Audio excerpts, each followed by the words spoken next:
Corona के कहर के बीच कुदरत ने एक और हमला बोल दिया है और ये हमला है चक्रवाती तूफान ताउते का, जिसने देश के पश्चिमी तट पर तांडव मचा रखा है। तूफान इतना ताकतवर है कि इसका असर जो है वो उत्तर प्रदेश से लेकर उत्तराखंड तक के मौसम पर पड़ रहा है। ताउते अब तक जिन राज्यों में पहुंचा है वहां भारी तबाही मचाई है इसने, और अब इसने गुजरात में हमला बोल दिया है जहां ये सबसे विकराल रूप ले चुका है। ताउते के तांडव की रिपोर्ट से पहले इससे जुड़े कुछ अहम अपडेट्स आप तक पहुंचा देते हैं। ये जो ताउते है वो बर्मा भाषा का शब्द है। जो ताउते शब्द आप सुन रहे हैं, इस तूफान को जो नाम दिया गया उसका मतलब तेज आवाज करने वाली एक छिपकली होती है। ताउते तूफान से भारत के पश्चिमी तट पर तबाही मची हुई है। तूफान से सबसे ज्यादा गुजरात में नुकसान का खतरा है। ये तूफान गुजरात के भावनगर से टकराया है और देखिए 23 साल बाद गुजरात में ऐसा बड़ा विकराल तूफान आया है। तूफान से पश्चिमी तट के राज्यों में भारी बारिश हो रही है। मुंबई में तो कई कोविड सेंटर्स तक बंद करने पड़े हैं। 580 मरीजों को शिफ्ट किया गया है दूसरी जगह। और महाराष्ट्र में तूफान के तांडव में 9 लोगों की मौत हो गई। इस तूफान की वजह से यूपी, उत्तराखंड, मध्य प्रदेश में बारिश का अंदेशा बना हुआ है। ताउते ने आज दिन भर महाराष्ट्र, गोवा, दमन दीव, कर्नाटक और केरल में जबरदस्त कोहराम मचाया। अब ये जो तूफान है वो गुजरात पहुंच चुका है जहां ये अपने सबसे खौफनाक रूप में है। देश के 8 राज्यों में तूफान के कहर पर यह स्पेशल रिपोर्ट।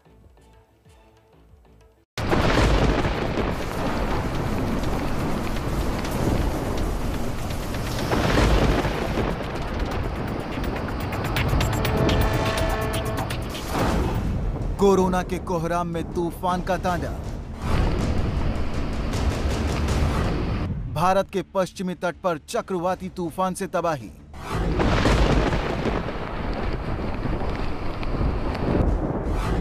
कहीं जमींदोज मकान, कहीं उखड़ गए पेड़।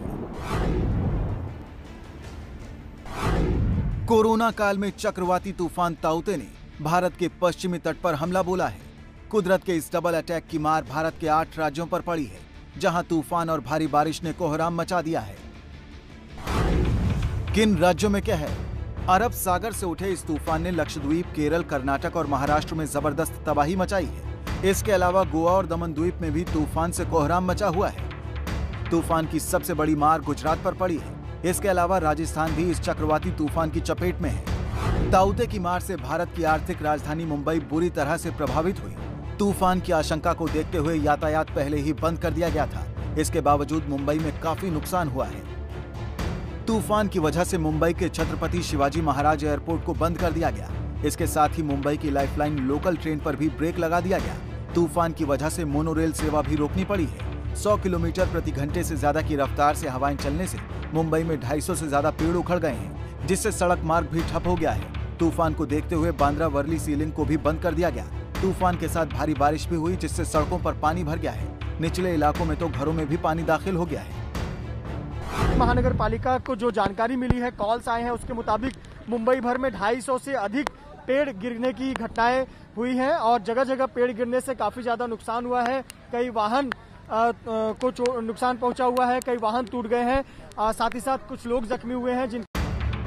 तूफान की वजह से समंदर में ऊंची ऊंची लहरें उठी। साथ ही दोपहर में हाई टाइड भी आया, जिससे शहर पानी पानी हो गया और मुंबई के कई इलाके पानी में डूबे नजर आए।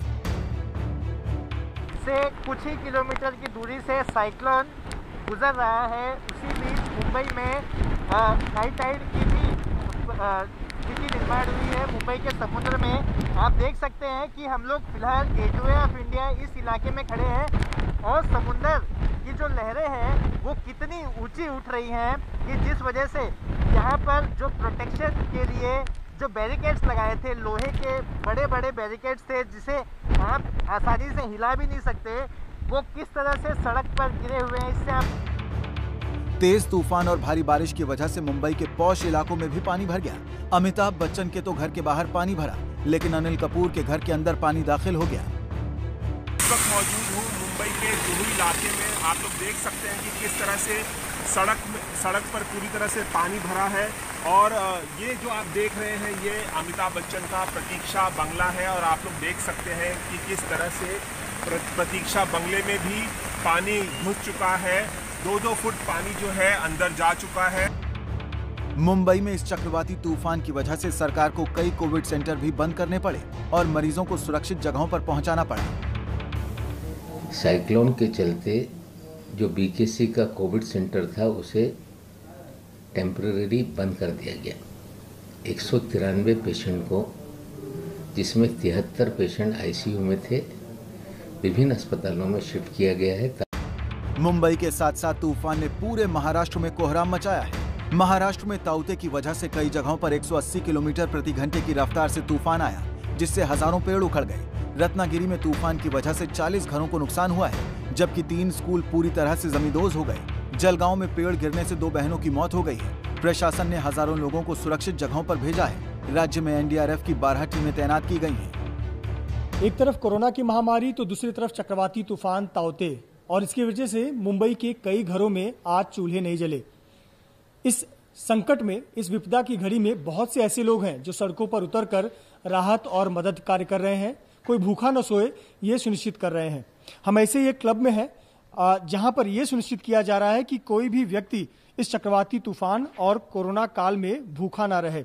एमेथिस्ट नाम का ये क्लब, जहां से तैयारी की जा रही है कि जो लोग आज चक्रवाती तूफान से प्रभावित हो रहे हैं वो भूखे ना सोए, उनके बच्चों के पेट में अनाज पहुंचे, और इसके लिए यहां पर फूड की पैकिंग की जा रही है। यही हाल गोवा में नजर आया। ये गोवा की राजधानी पणजी की तस्वीरें हैं, जहां ताउते ने अपनी दहशत फैला दी है। ताउते तूफान ने गोवा में किस तरह से कहर बरपाया है उसकी कुछ तस्वीरें हम आपको दिखाएं। मैं इस वक्त मौजूद हूँ नॉर्थ गोवा के सालीगांव में।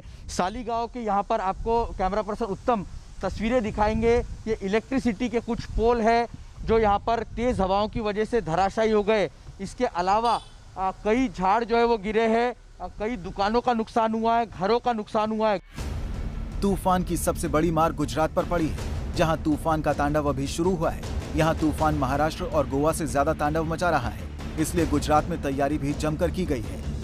किलोमीटर का एरिया है, वहाँ पर लोगों को साइक्लोन के बारे में अवेयर किया गया है कि साइक्लोन से आपको क्या क्या नुकसान हो सकता है। इसके साथ में कोरोना के बारे में भी लोगों को अवेयर किया गया है कि आप साइक्लोन के साथ साथ में कोरोना के भी ध्यान रखना। तो जहाँ शेल्टर होम में हम लोग को भेज रहे हैं वहाँ सफिशिएंट जगह है, तथा वहाँ पर मास्क वगैरह सैनिटाइजर वगैरह लगाने के लिए उनको बताया गया है। गुजरात में तूफान का कहर जारी है। यहाँ 23 साल बाद इतने ताकतवर तूफान ने दस्तक दी है, जिससे राज्य के 16 जिले बुरी तरह से प्रभावित हैं। गुजरात में तूफान के कहर से निपटने के लिए एनडीआरएफ की सबसे ज्यादा टीमें गुजरात में ही तैनात की गई हैं। गुजरात के बाद तूफान के राजस्थान में कहर ढाने की आशंका है। राजस्थान के कई जिलों में हाई अलर्ट जारी कर दिया गया है। ये तूफान जालौर से प्रवेश करेगा और जोधपुर और उदयपुर में भी इसका असर देखने को मिल सकता है। इन इलाकों में भारी बारिश के साथ तेज हवाएं चल रही हैं। राजस्थान में 2.5 दिन इनका असर रहने की आशंका है। जब राजस्थान में प्रवेश करेगा तो एज ए डिप्रेशन सिस्टम के रूप में प्रवेश करेगा। उस समय यदि विंड की बात करें तो करीब 50 से 60 किलोमीटर प्रति घंटा की हवा की रफ्तार भी हो सकती है जालौर, सिरोही और साउथ वेस्ट राजस्थान के एरियाज में। इसके अलावा जो मेन जो इम्पैक्ट राजस्थान में होगा वो हेवी रेन के रूप में राजस्थान में देखने को मिलेगा। तूफान से नुकसान कम से कम हो, इसके लिए प्रधानमंत्री नरेंद्र मोदी ने तूफान से निपटने की तैयारियों का जायजा लिया। तूफान कितना ताकतवर है इसका अंदाजा इस बात से लगाया जा सकता है कि इसकी वजह से मध्य प्रदेश और उत्तराखंड तक में बारिश होने की आशंका है, जिसे देखते हुए इन राज्यों में भी ऑरेंज अलर्ट जारी किया गया है।